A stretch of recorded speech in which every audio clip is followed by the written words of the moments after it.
Okay, we're now going to look at how to put forms into your web page. But just before we do that, it's getting all a bit messy here, so I'm going to delete all the content there and start again. You might want to create a new file if you want to keep all the content that you've created. It's up to you. So forms are extremely useful things. We can't do much with them at the moment because you really need a server-side language such as PHP to actually process the form or do something with it, or even a bit of JavaScript would do it. But for the moment we'll just learn how to put the forms in, and we'll learn to do something with them later on. So to define a form, use a very simple keyword, form. There are some options for that keyword that are pretty important, but we'll look at those later on. As I say, we're not going to actually get our form to do anything at this stage, so it doesn't really matter. For the moment, we'll just use the form tag to create our form. Now, we are going to create the simplest form type, which is an input. So an input can be several different things, but the standard one is a text input. So we'll say input type is equal to text, like that. So we've got an extra option for this input tag, type is equal to text, and we'll just self-close it there. So for the moment, we'll just see what that looks like. Okay, pretty obvious, pretty standard. You can now put some text in there. Can't do anything with it, but there we go. Just to show you a couple of other options and other things that we can do with that, we can set the value to something if we want. So maybe I want the value to be example.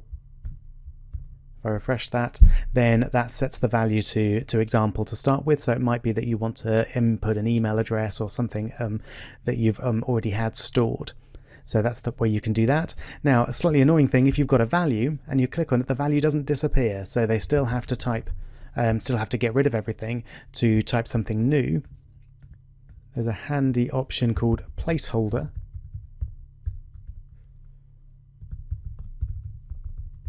So we might want a placeholder called type here, for example. And then not only does it give it in a nice kind of faint font, so it's clearly not already valued there, but when you click inside and start typing, it disappears. So we don't actually need to get the user to delete everything that's already there. Okay, there's a few other types of input that are very similar.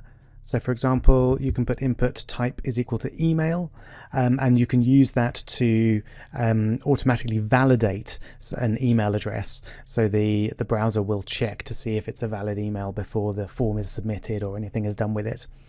There are a couple of other input types, but they're not that important right now. You can read about them in the doc for this course, but if you just want to carry on for the moment, we'll look at those in more detail later on.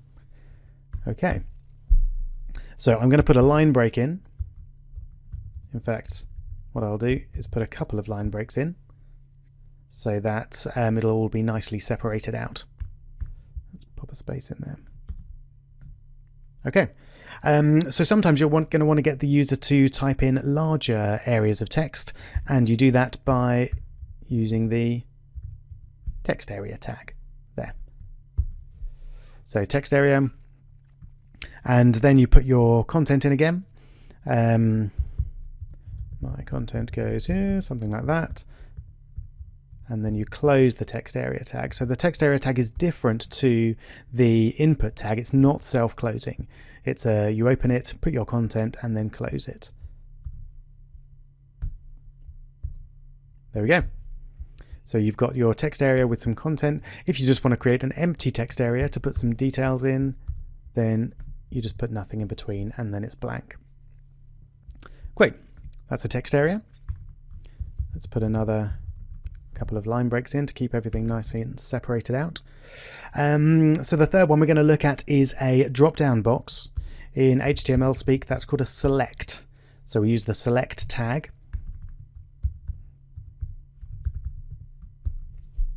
And we're going to close that select tag afterwards, and then each of our options within that are denoted by the option tag. So often the top one is select an option or something that means the same sort of thing, and then maybe we can have three options. 1, 2, and 3. Great. There we go.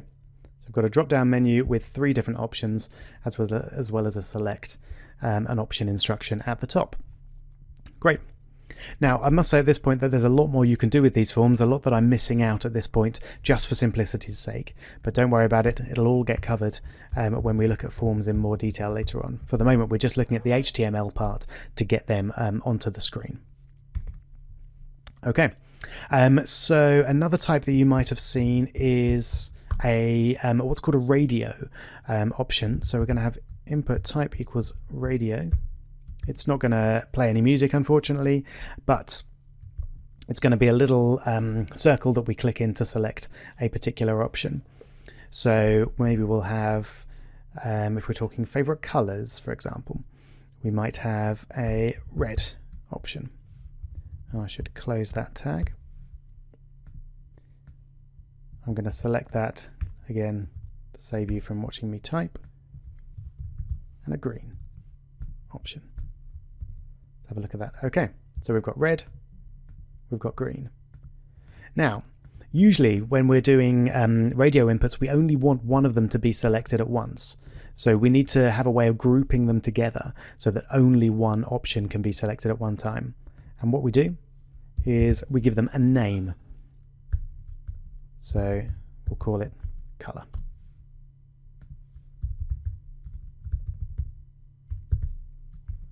I'm going to spell it the English way for now, but we'll need to spell it the US way later on. For the moment, it doesn't matter what we call the name, as long as they both have the same name. Then what will happen is you can click one, there we go. If you try and click the other, then they're grouped together and you can only select one of them. Right, so what if you want a similar thing, but one where you can select lots of different ones? That's known as a checkbox.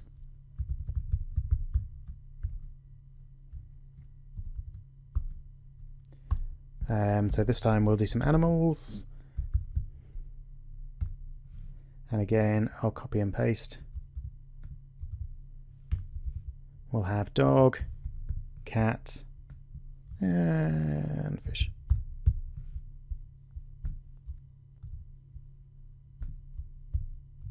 Okay, there we go. So dog, cat, and fish, and those ones you can select as many as you like. You can deselect as well. Okay, just one more for now, and that is a submit button. Every form needs a submit button to do something with. So let's have our line breaks again, and perhaps unsurprisingly, we do that by having an input with a type of submit. Close that again, refresh, and there's our button. So it has a submit there.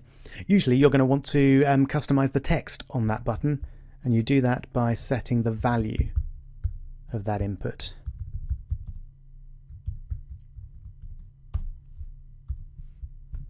There we go. There we go. And we've changed the value on the text. So you may be wondering what actually happens if we submit this. Click me. On the surface, not that much. But actually, if we stretch this out over here, still a slight difference has been made. We've now got a question mark at the end of this index.html. Now let's find out what's going on there.